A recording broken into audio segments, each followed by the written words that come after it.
రాష్ట్రంలో జరిగే ఏకైక లంబాడీల జాతర మోతీమాత జాతర. సంగారెడ్డి జిల్లా ఉప్పరపతి తండాలో గిరిజనులు జరుపుకునే ఆ జాతర ప్రసిద్దిగాంచింది. ప్రకృతి వైద్యంతో తమను విషజ్వరాల నుంచి కాపాడిన ఓ తల్లి పేరిట జాతర నిర్వహిస్తుంటారు.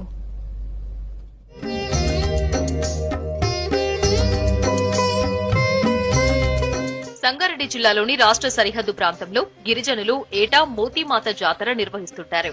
మొగుడంపల్లి మండలం ఉప్పర్పల్లిలో 2 రోజుల పాటు ఈ జాతర కొనసాగుతుంది. తెలంగాణ నలుమూలల నుంచే కాకుండా పక్క రాష్ట్రాలైన కర్ణాటక, మహారాష్ట్ర నుంచి కూడా వచ్చి భక్తులు మోతీమాతను దర్శించుకుంటారు.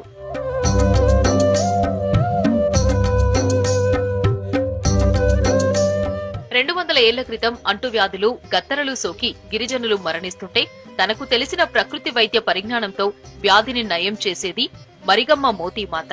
ముందు తరాల వారు రోగాల బారిన పడకుండా కాపాడే ప్రయత్నం చేసింది. చివరకు అదే విషజ్వరంతో మోతీమాత మరణించింది. తమను కాపాడిన మహిళామూర్తిని దేవతగా భావిస్తారు. ఆమె సమాధి వద్ద గుడి కట్టి స్మరించుకుంటున్నారు.